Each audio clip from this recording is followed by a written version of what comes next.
ಪೂಜ್ಯರಲ್ಲಿ ತಮ್ಮೆಲ್ಲರಲ್ಲಿ ಪ್ರಣಾಮಗಳು.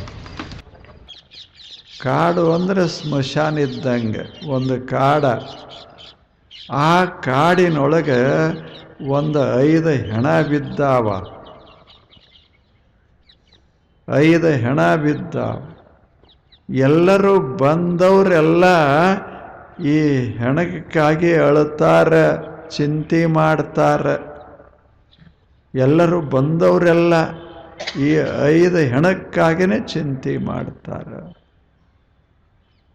ಮಾಡಿಲ್ಲೇನು? ಮನಿಗಾಗಿ, ಭೂಮಿಗಾಗಿ, ಸಂಪತ್ತಿಗಾಗಿ, ಕೀರ್ತಿಗಾಗಿ, ಅಧಿಕಾರಕ್ಕಾಗಿ 5 ಆಗಲಿಲ್ಲ. 5 ಎಲ್ಲರೂ ಇದಕ್ಕಾಗಿಯೇ ಚಿಂತೆಯು 5 ಹೆಣ. ಅವ್ರು ಹೆಂಗೆ ವರ್ಣ ಮಾಡ್ಯಾರ? ಇವು 5 ಹೆಣ ಬಿದ್ದಾವ ಈ ಜಗತ್ತಿನಾಗ. ಇವೇನು 5 ಅದಾವ, ಇವುಗಳಿಗಾಗಿಯೇ ಎಲ್ಲರೂ ಕಷ್ಟಪಡೋದು. ಇವು ಮಾತ್ರ ಅಲಗಾಡೋದೇ ಇಲ್ಲ, ಬಿದ್ದಾವ ಇಲ್ಲೇ.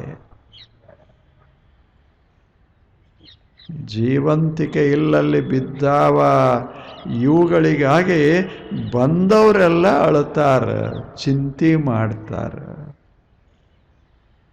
ಮುಂದೆ ಅವರು ಹೇಳ್ತಾರೆ, ಕಾಡು ನಂದದು, ಹೆಣವು ಬೇಯದು, ಬರೀ ಮಾಡವ್ರಿಯತ್ತು ನೋಡ. ಮತ್ತು ಯಾರಿಗಾರೆ ಈ ಚಿಂತೆ ಮಾಡೋರು ಅದಾರಲ್ಲ, ಇವ್ರಿಗೆ ಏನರ ಸಮಾಧಾನ ಯಾವಾಗರೇ ಆಗ್ಯದೇನು? ಯಾಕೆಂದರೆ ಅಲ್ಲಿ ಹೆಣ ಬೇಯಲಿಲ್ಲ, ಸುಡಲಿಲ್ಲ. ಅದೇನು ಕಾಡು ಇತ್ತಲ್ಲ, ಅದೇನು ನಾಶ ಆಗಲಿಲ್ಲ. ಕಾಡು ಹೋಗಲಿಲ್ಲ, ಆ ಹೆಣಗಳೂ ಹೋಗಲಿಲ್ಲ. ಅವು ಹಂಗ ಬಿದ್ದಾವ, ಹಂಗ ಬಿದ್ದ. ಸಾವಿರಾರು ವರ್ಷ ಅಲ್ಲ, ಕೋಟ್ಯಂತರ ವರ್ಷಗಳಿಂದ ಇವು ಹಿಂಗ ಬಿದ್ದಾವ ಇಲ್ಲೇ. ಎಲ್ಲರೂ ಹಿಂದೆ ಬಂದವರು ಅತ್ತಿದ್ದು ಈ 5ಕ್ಕಾಗಿಯೇ. ಇನ್ನು ಮುಂದೆ ಬರೋರೆಲ್ಲ ಅಳೋದು ಈ 5ಕ್ಕಾಗಿಯೇ. ಇಲ್ಲೇನು? ಕೆಲವರು ಸಂಪತ್ತಿಗೆ ಅಳುತ್ತಾರೆ, ಕೆಲವರು ಅಧಿಕಾರಕ್ಕೆ ಹೋರಾಡ್ತಾರೆ. ಇಲ್ಲೇನು ಅದರ ಬಗ್ಗೆ ಚಿಂತೆ ಮಾಡ್ತಾರೆ. ಕೆಲವರು ಒಂದಿಷ್ಟೇನರೇ ಗೌರವ, ಮಾನ, ಮರ್ಯಾದೆ ಇವುಗಳಿಗಾಗಿ ಹಪಹಪಿಸ್ತಾರೆ. ಇವ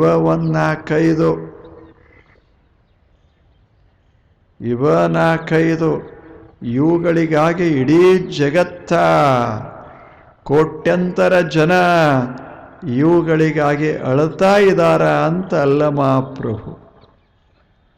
900 ವರ್ಷಗಳ ಹಿಂದೆ ಈ ಪರಿಸ್ಥಿತಿ ಅಂದಾಗ ಈಗ ಹೆಂಗಿರಬೇಡ. ನಾವೆಲ್ಲ ಅಷ್ಟೇ ಅದೇ. ಕೋರ್ಟಿನಾಗ ನೀವು ಕಟ್ಲೆ ನೋಡಿ ಎದಕ್ಕದಾವ? ಇವ 4-5 ಸಂಗತಿಗಳಿಗೆ. ನನಗೆ ಅಪಮಾನ ಮಾಡ್ದ ಅಂತ ಒಬ್ಬ ಹೋಗ್ತಾನೆ, ನನ್ನ ರೊಕ್ಕ ಇವ ಕೊಡ್ತಾ ಇಲ್ಲ ಅಂತ ಒಬ್ಬ ಹೋಗ್ತಾನೆ, ಇನ್ನೊಬ್ಬ ಭೂಮಿಯನ್ನು ಬಿಡ್ತಾ ಇಲ್ಲ ಅಂತ ಹೋಗ್ತಾನೆ. ಇಷ್ಟ ಈ ಜಗತ್ನಾಗ ಎಲ್ಲರೂ ಕಷ್ಟಪಡ್ತಾ ಇರೋದೇ ಇದು. ಇಂಥ ಚಿಂತೆ ಅದಲ್ಲ, ಈ ಚಿಂತೆ ಭಯಾನಕ. ಮನುಷ್ಯ ಸ್ವಲ್ಪ ನಿಶ್ಚಿಂತನಾದ, ಹೋಗಲಿ ಬಿಡು, ಅದು ಇರೋದೆ. ಇಷ್ಟಂದ್ರೆ ಏನಾಗ್ತದೆ ಹೇಳು? ಇರೋದಿಲ್ಲೇನು? ಇರೋದೆ. ನಾವು ಚಲೋ ಅದೇವಿ ಅಂದಾಗ ಮತ್ತು ಸ್ವಲ್ಪ ದಿನಗಳು ಬಂದೇ ಬರ್ತಾವ. ನಾವು ಜಾಗ ಬಿಡೋ ದಿನಗಳು ಬಂದೇ ಬರ್ತಾವ. ಜಗತ್ತನ್ನು ನೋಡ್ತಾ ಇರಬೇಕು, ನೋಡಿ ಕಲಿಬೇಕು. ಈ ಜಗತ್ತಿನ ಎಲ್ಲೆಲ್ಲಿ ಏನೇನು ಆಗ್ಯದ ಈ ಜಗತ್ತಿನೊಳಗೆ ಸುಮ್ಮನೆ ನೋಡಿ ನೋಡಿ ನೋಡಿ ಪಾಠ ಕಲಿಬೇಕಿಲ್ಲೇ. ಎಲ್ಲ ಏನಾಗೋದು ಆಗ್ಯದ. ಜಮಾ ಖರ್ಚು ಯಾರೇ ಬರೀಲಿ, ಬರೀ ಜಮಾ ಅಂತೆಲ್ಲಾದರೂ ಬರ್ದಾರೇನು? ಕ್ರೆಡಿಟ್ ಅದ ಅಂದ ಬಳಿಕ ಏನಿರಬೇಕು? ಎರಡನೇದಿರಲೇಬೇಕು. ಜಮಾ ಬರೀ ಜಮಾ ಖರ್ಚು ಆಗಬಾರದು ಅಂತ ಒಬ್ಬ ಹೊರಟ ಅಂದ್ರೆ ಅವ ಚಿಂತೆಗೆ ಒಳಗಾಗ್ತಾನೆ. ಜಮಾನೂ ಇರೋದೆ, ಖರ್ಚು ಸ್ವಲ್ಪ ಇರೋದೆ. ಖರ್ಚು ಅನಿವಾರ್ಯ. ಹೆಂಗೆ ಎರಡೂ ಬರಿತೇವೆ, ಒಂದು ಎಡಕ್ಕೆ ಒಂದು ಬಲಕ್ಕೆ ಬರಿತೇವೆ, ಜೀವನದಲ್ಲೂ ಅಷ್ಟೇ. ಕೆಲವರು ಬರ್ತಾರೆ, ಕೆಲವರು ಹೋಗ್ತಾರೆ. ಬರೋದೇ ಜಮಾ, ಹೋಗೋದೇ ಖರ್ಚು. ಮನೆಗೆ ಹೊಸಬರು ಬರ್ತಾರೆ. ಸೊಸೆ ಬರ್ತಾಳೆ, ಬರುವುದಲ್ಲೇನು? ಹೊಸ ಮಾವ ಬರ್ತಾನೆ, ಅತ್ತೆ ಬರ್ತಾರೆ. ಹೊಸ ಮನೆಯವ್ರ ಸಂಬಂಧ ಆದ ಬಳಿಕ ಅವರು ಬರ್ತಾರೆ, ಎಲ್ಲ ಬರ್ತಾರೆ. ಆ ಬಳಿಕ ಮತ್ತೆ ಹಳಬರಾದ ಕೂಡಲೇ ಹೋಗ್ತಾರೆ. ಎರಡೂ ನಡೀತಾ ಇರ್ತಾವ. ಇವೆಲ್ಲ ಇರೋದೇ ಈ ಜಗತ್ತಿನಲ್ಲಿ. ಜಮಾನು ಇರೋದೇ, ಖರ್ಚು ಇರೋದೇ. ಮನೆ ಒಮ್ಮೊಮ್ಮೆ ತುಂಬಿ ಬಿಡ್ತದೆ, ನೋಡಬೇಕು ನೀವು. ಏನು ಮನೆಯಾಗ ಸಂತೋಷವೇ ಸಂತೋಷ ಆಗ್ತದೆ. ಆ ಬಳಿಕ ಹುಡುಗರೆಲ್ಲ ಕಲಿತು ಒಬ್ಬ ಇಟಾಲಿಗೆ ಹೋದ, ಒಬ್ಬ ಜಪಾನಕ್ಕೆ ಹೋದ, ಒಬ್ಬ ಆಫ್ರಿಕಾಕ್ಕೆ ಹೋದ. ಇವರಿಬ್ಬರು ಮ್ಯಾಲ್ ಹೋದರು ಅಷ್ಟೇ. ಮನಿ ಖಾಲೆ. ಎಲ್ಲದ ಹೇಳಿ? ಎಲ್ಲಾದರೂ ಒಂದೇ ರೀತಿಯಲ್ಲಿ ಎಲ್ಲವನ್ನ ಇಡಲಿಕ್ಕೆ ದೇವರಿಗೆ ಸಾಧ್ಯ ಇಲ್ಲ. ಹಂಗದ.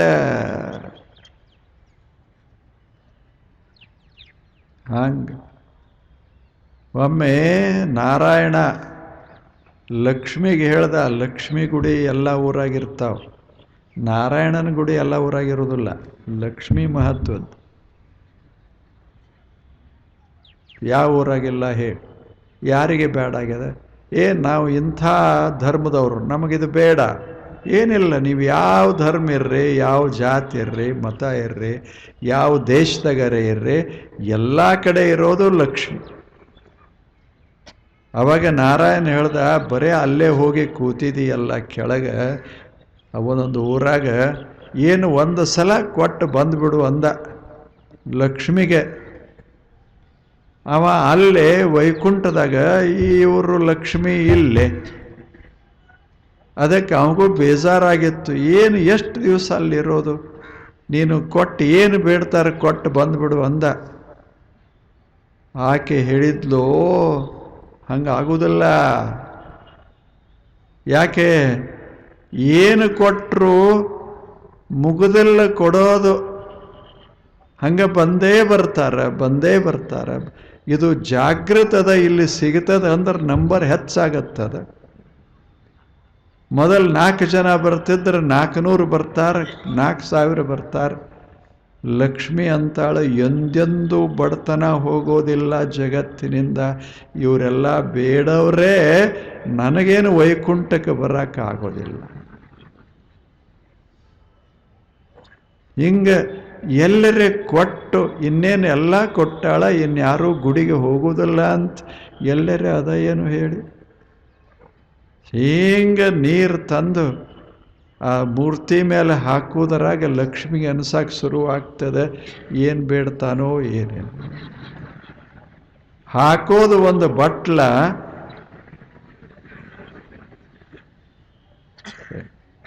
ಮತ್ತು ಒಂದೀಟು ಅಕ್ಕಿ ತಂದಿರ್ತಾನೆ, ಒಂದಿಷ್ಟು ಸಕ್ಕರೆ ತಂದಿರ್ತಾನೆ.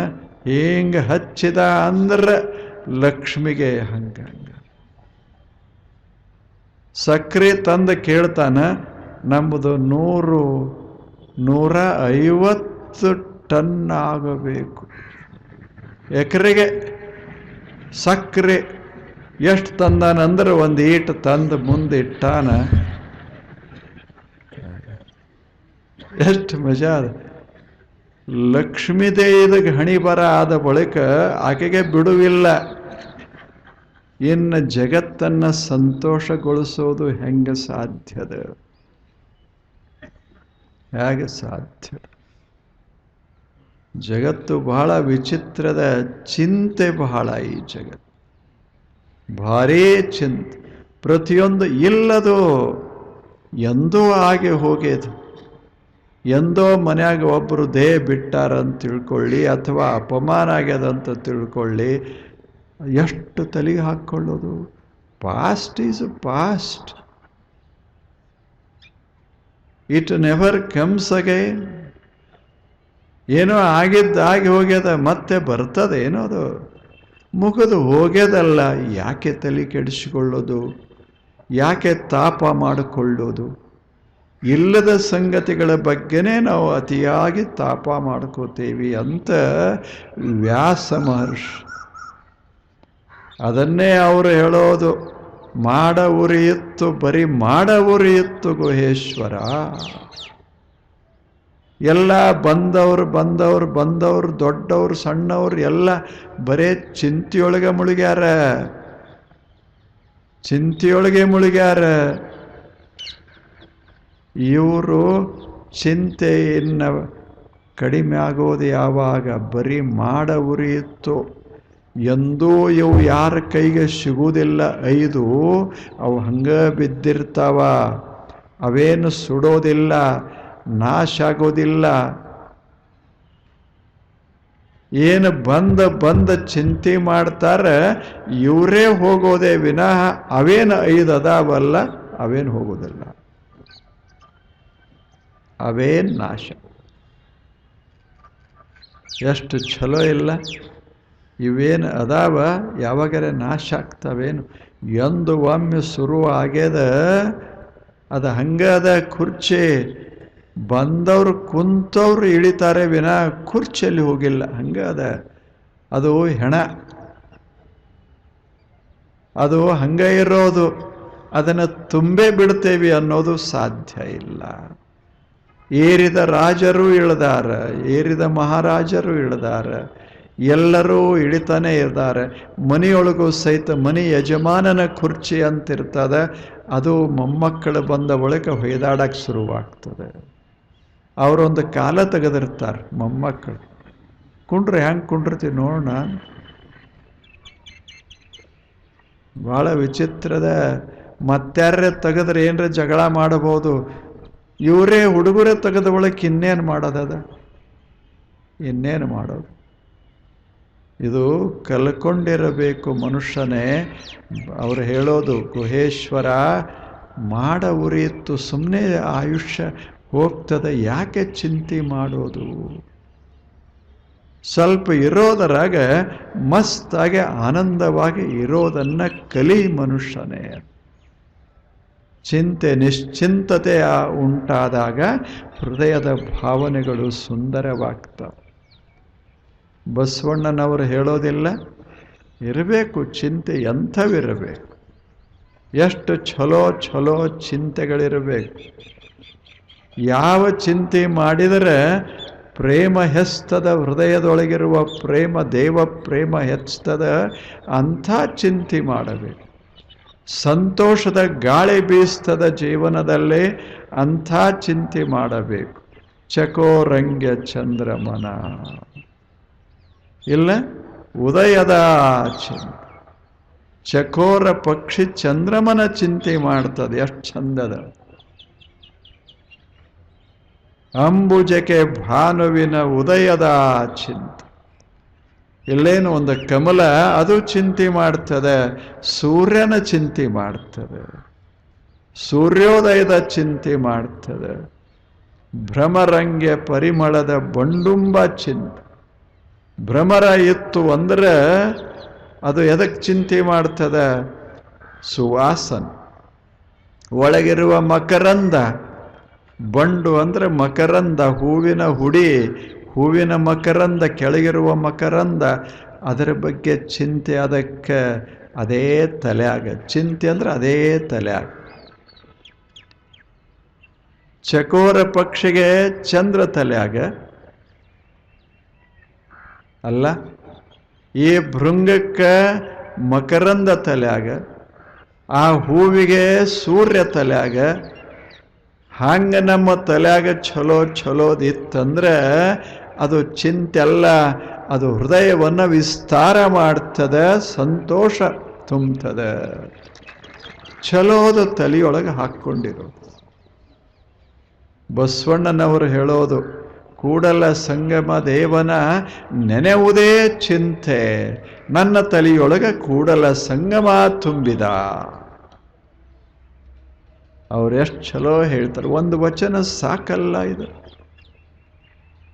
ಎಷ್ಟು ಚಂದದ ಚಕೋರಂಗ್ಯ ಚಂದ್ರಮನ ಬೆಳಗಿನ ಚಿಂತೆ, ಅಂಬುಜಕ್ಕೆ ಭಾನುವಿನ ಉದಯದ ಚಿಂತೆ, ಭ್ರಮರಂಗ್ಯ ಪರಿಮಳದ ಬಂಡುಂಬ ಚಿಂತೆ, ಎನಗೆ ನಮ್ಮ ಕೂಡಲ ಸಂಗಮ ದೇವನ ನೆನೆವುದೇ ಚಿಂತೆ. ತಲೆಯೊಳಗೆ ಕೂಡಲ ಸಂಗಮ ತುಂಬಿಕೊಂಡು ಬದುಕಿದವರು ಬಸವಣ್ಣನವರು. ನಾವು ತಲೆಯೊಳಗೆ ಏನೇನೋ ಹಾಕ್ಕೊಂಡೇವಲ್ಲ, ಇದ ಸಂಸಾರ. ತಲೆಯಾಗ ಚಲೋದು ಹಾಕ್ಕೊಳ್ಳೋದು, ತಲೆಯಾಗ ಸೂರ್ಯನ ಹಾಕ್ಕೊಳ್ಳೋದು, ಚಂದ್ರನ ಹಾಕ್ಕೊಳ್ಳೋದು.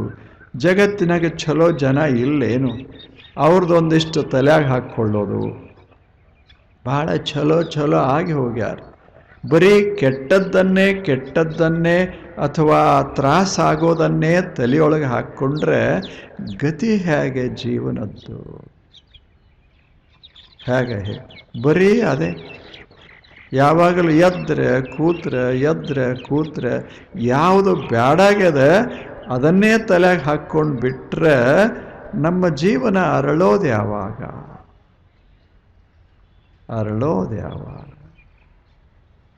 ಹಾಗೆ ಇರೋದು. ಅದಕ್ಕೆ ಅವ್ರು ಹೇಳಿದರು, ನಾನು ಏನು ಹಾಕ್ಕೊಂಡೀನಿ ತಲೆಯಾಗಂದ್ರೆ ಕೂಡಲ ಸಂಗಮ ದೇವನ ನೆನೆಯುವುದೇ ಚಿಂತೆ. ನನ್ನ ತಲೆಯಾಗ ಏನಿಲ್ಲ, ಬರೀ ಕೂಡಲ ಸಂಗಮದಾನ. ಮಹಾಮಂತ್ರಿಗಳು, ಅದರಲ್ಲಿ ಅರ್ಥ, ಇಡೀ ರಾಜ್ಯದ ಅರ್ಥ ಶಾಖೆ, ಕೋಟ್ಯಂತರ ಸಂಪದ, ಇಂಥ ಎಲ್ಲ ಅಧಿಕಾರ, ಸಂಪತ್ತು, ಗೌರವ ಎಲ್ಲ ಇದ್ದ ಬಸವಣ್ಣನವರ ತಲೆಯಾಗ ಬರೀ ಕೂಡಲ ಸಂಗಮ. ಎಷ್ಟು ಆಶ್ಚರ್ಯ! ಅದಕ್ಕೆ ಭಕ್ತಿ ಭಾಂಡಾರಿ ಅಂತ ವರ್ಣ ಮಾಡಿದೆವು. ಬಸವಣ್ಣನವರನ್ನು ವರ್ಣಿಸಿದೇವಿ. ಭಕ್ತಿಯ ಭಾಂಡಾರ ಎಲ್ಲರೇ ಇದ್ದರೆ ಬಸವಣ್ಣನವರಲ್ಲಿ. ಹಾಂಗೆ ಬಸವಣ್ಣನವರು ತಲೆಯೊಳಗೆ ಕೂಡಲ ಸಂಗಮ ಇದ್ದ ಅಂದರೆ ಎದೆಯೊಳಗೆ ಭಕ್ತಿಯ ಭಾಂಡಾರ.